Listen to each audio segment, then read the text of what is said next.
I think this is right. This is, I think, my 92nd day of teaching this. This is the first video, I know that. Something to clean up from yesterday is I told you about adverb clauses. I'm not sure if I stressed that adverb clauses, they act like adverbs, and being like adverbs, they are going to ask or answer. I'm not sure if they would ask, but they will answer one of these four questions: how, when, where, or why. Now, before I go on to adjective clauses, let me pull this chart out again. I have referred to it, and I had shown you, I want to say it's video 56.2.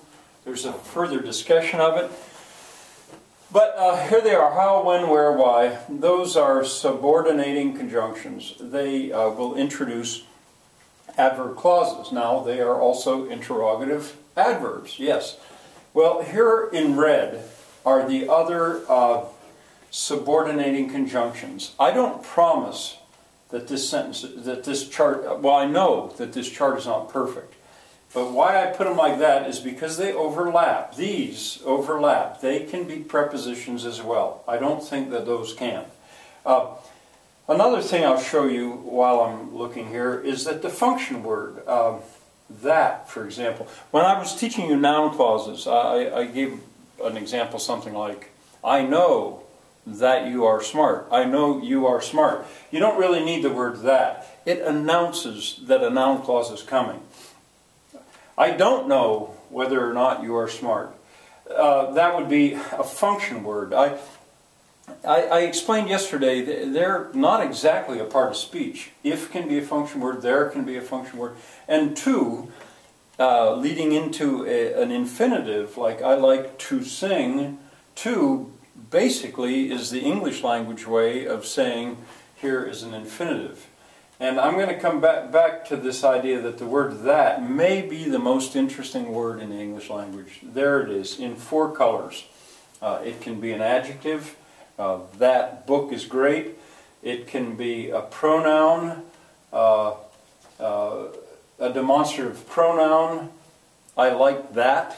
It's taking the place of whatever I like. It can be a function word. I think that you are right. I think you are right. I think that you are right. And now you'll see it as a relative pronoun. One of the letters is in black. And these relative pronouns right here, they become very important with adjective clauses. Now, let's go on to these adjective clauses. I think that today I can finish adjective clauses, I think, which means I can possibly finish syntax tomorrow. All right, adjective clauses act as modifiers. They act like adjectives, if you will.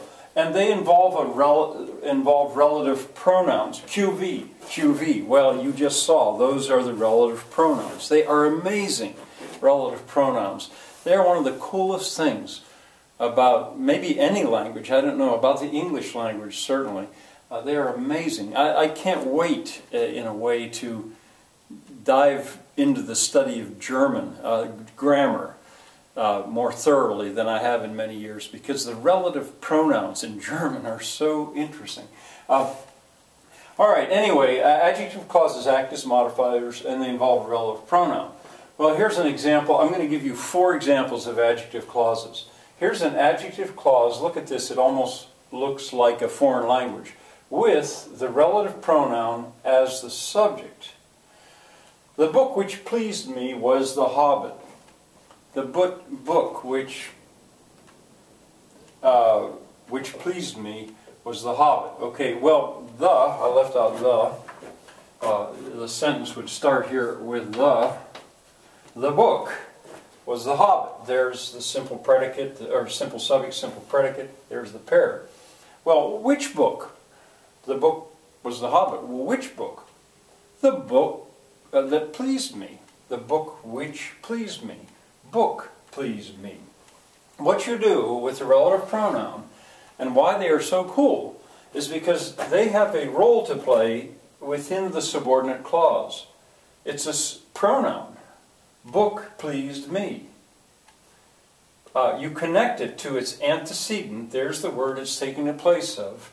And then you put it in the in the adjective clause, in the subordinate clause, to show what it's doing. And well, here it's acting as the subject. The book pleased me. Well, there's an adjective clause with a relative pronoun as the subject within the clause. Well, here's an example. I used ibid. You would read that as an adjective clause with the relative pronoun as the object. Well, it would be, maybe I should have said direct object. The book I read was ibid, The Hobbit. Ibid means the same as above. It's a way of taking notes quickly. The book I read was The Hobbit. The book was The Hobbit.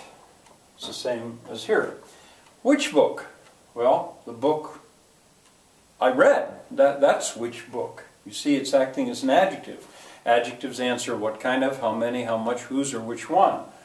The book, I read the book. Well, in this case, you see, the relative pronoun is acting as the direct object. I read the book. It could have been the word that. The book that I read was The Hobbit. I read that. Or it could be left out. The book I read was The Hobbit, in which case you would understand that it was there. Now that's called ellipsis, and that's almost the last thing that I have to teach you about syntax, and I'll deal with that tomorrow. All right, I've got two more examples of adjective clauses to show you, and then that should be it for today.